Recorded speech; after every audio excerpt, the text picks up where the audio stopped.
Bonjour tout le monde, je suis Miss Pressing et je vais vous apprendre aujourd'hui à repasser une chemise correctement. Première étape, le col. Nous prenons le fer, nous le passons bien comme il faut. Si bien sûr c'est bien froissé, mettez automatiquement de la vapeur et séchez. Ensuite, une fois que c'est fait, vous retournez votre col sur l'arrière du dos et vous passez sur la lisière du col intérieur afin de bien marquer le col. Donc je vous montre quand même le résultat du col qui vous prouve que c'est net et propre. Nous allons passer à la deuxième étape qui s'agit des épaules. Nous rentrons la chemise tout au début de la table à repasser. Nous mettons l'épaule avec une partie du dos bien à plat sur la table et nous repassons avec un petit peu de vapeur, toujours en séchant, pour bien ouvrir les coutures et les tirer. Ensuite, vous prenez votre main, vous la passez en dessous de l'épaule repassée et vous passez automatiquement l'autre épaule de la même façon que l'autre. Et vous repassez à l'identique.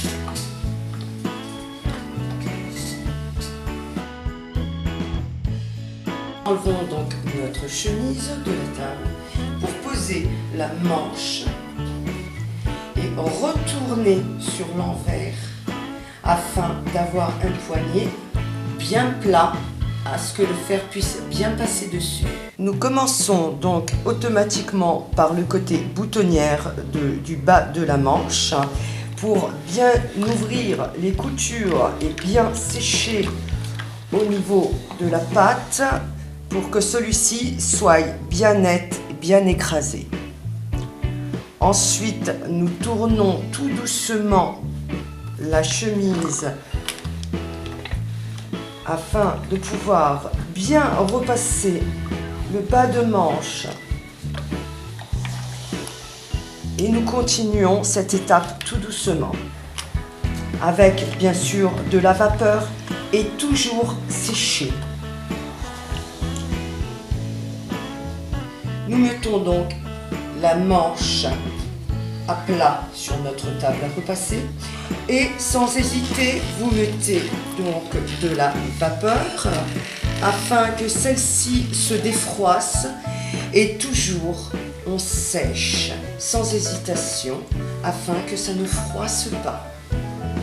Faire la même étape sur l'autre manche. Prendre la lisière côté bouton, ne jamais repasser sur les boutons, toujours sur l'envers.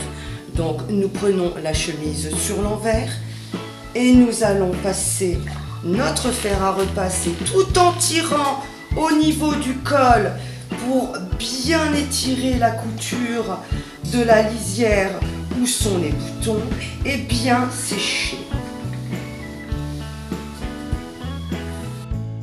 Nous prenons notre chemise et cette fois-ci nous la mettons sur l'endroit où nous allons donc commencer à repasser la première partie, toujours mettre de la vapeur et bien sécher afin que celle-ci reste toujours défroissée.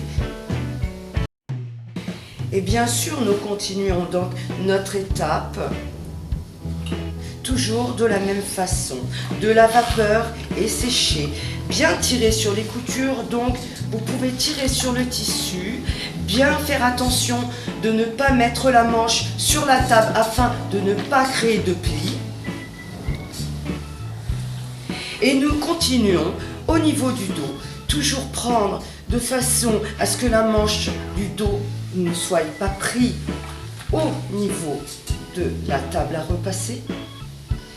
Et l'on continue toujours ainsi. Ensuite, nous avons des chemises qui comportent des plis derrière le dos. L'élégance, c'est de refaire le pli. Donc automatiquement, nous tirons sur le col et nous mettons 2 doigts en bas et nous passons automatiquement la main sur le tissu. Nous prenons notre fer à repasser et tout de suite de la vapeur et l'on sèche aussitôt. Et l'on continue ce mouvement tout du long du pli.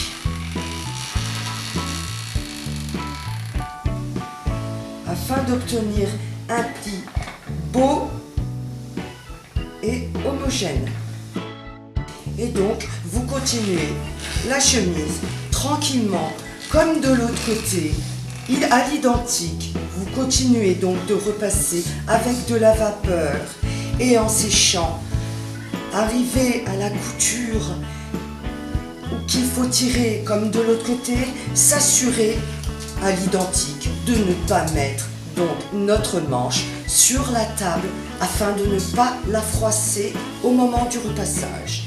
Et nous continuons donc notre chemise et nous continuons donc les mêmes étapes.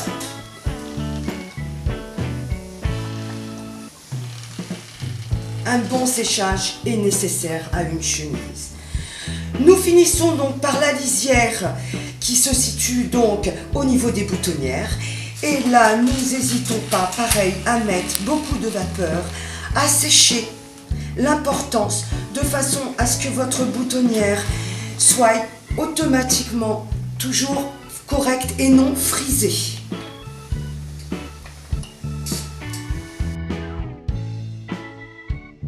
Et voilà votre chemise sur cintre, prête à être mise, élégante. Bien entendu, toujours fermez vos boutons tout de suite au niveau du col. Fermez le premier bouton ainsi que le deuxième. Laissez le troisième en vacation et refermez le quatrième afin que le col soit toujours maintenu rond et qu'il ne se déforme pas. À bientôt pour la prochaine étape.